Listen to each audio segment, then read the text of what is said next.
So the next important tool in order to study linear time invariant systems is something called the Laplace transform. And let's begin by asking a somewhat strange question. So assume that we have a linear time invariant system S with some impulse response h of t. And let's try to compute the system response to the input signal e to the s times t, where s here is allowed to be a complex number. Now you can ask, why would we want to do that? Well, I'm not going to try to motivate why in advance, but when we compute the system response to this function, we will see why it was a good idea to do it.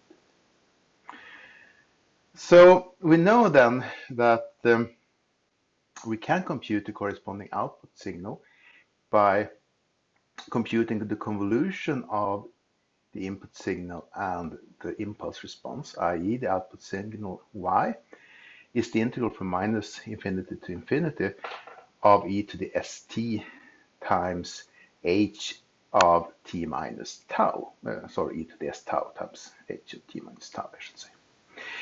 Now, if you do a change of variables in that convolution formula, let's replace t minus tau by some other dummy variable, let's say tau tilde, then of course tau tilde will be the negative of the tau. And if we replace everything, well, then the upper limit infinity will be mapped to negative infinity, and vice versa, negative infinity will be mapped to positive infinity. And we get the integrand e to the s times t minus tau tilde times h of the tau tilde, and then an extra minus sign in the differential from the change of variables. And if we clear that up, the minus sign in the differential and the flipping of the limits will cancel exactly, and we end up with an integral from negative infinity to infinity of e to the st times e to the minus s tau tilde h tau tilde d tau tilde. Or, in order to simplify the notation a little bit, just get rid of the tau tildes and rename it by tau again. And what we end up with is the output signal y of t equals e to the st, which we can pull out of the integral, times the integral from negative infinity to infinity of e to the minus s tau times h of tau d tau. And the important thing here is that this integral here is independent of t. It just depends on s, which is the sort of the frequency or complex frequency of the input signal. And what we get is the output signal will be e to the st, which is the same as the input signal, right? Times some complex number h of s that depends only on s. And if we think of this integral h of s as a function s, this is called the transfer function of the linear system. And we'll see in the next video that the transfer function gives us a lot of information. Well, it basically gives the same information as the impulse function, but it's packaged in a way that's sometimes more convenient. And if we sum up what we've done, so the transfer function is the Laplace transform of the impulse function. And the Laplace transform is just a fancier name for this integral, and we can compute the Laplace transform of any function, well, any function for which this integral makes sense, by the integral from negative infinity to infinity of f of t times e to the minus st dt. Now, some of you, maybe most of you, have seen Laplace transforms in some way before, and maybe most of you have seen the Laplace transform as an integral from 0 to infinity. It doesn't make much difference. When you're studying linear time invariant systems, it's often more convenient to take the Laplace transform from negative infinity to infinity. It's somewhat a matter of taste. Both versions are useful, and they have somewhat slightly different uses.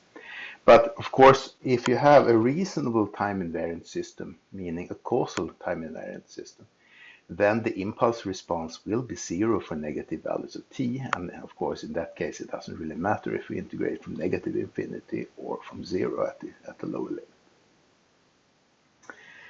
So anyway, that was the Laplace transform in just a few minutes. And before we end this, let me mention a few more things.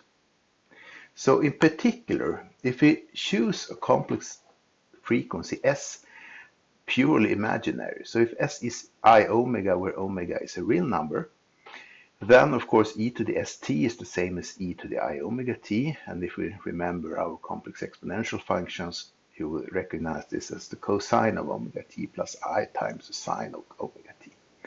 So in other words, this is a periodic signal with angular frequency omega.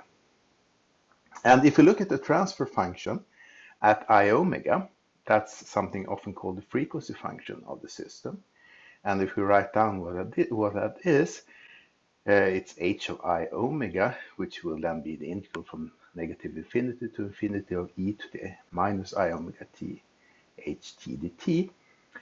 And that is sometimes also denoted by h hat of omega. And this is called the Fourier transform of h. Now, sometimes, I mean, if you package the Laplace and Fourier transforms like this, it looks like the Fourier transform is a special case of the Laplace transform. And for most functions, that's the case. The Fourier transform is the Laplace transform restricted to the imaginary axis. But it is worth noticing that there are functions that don't have a Laplace transform, but they can still have a Fourier transform.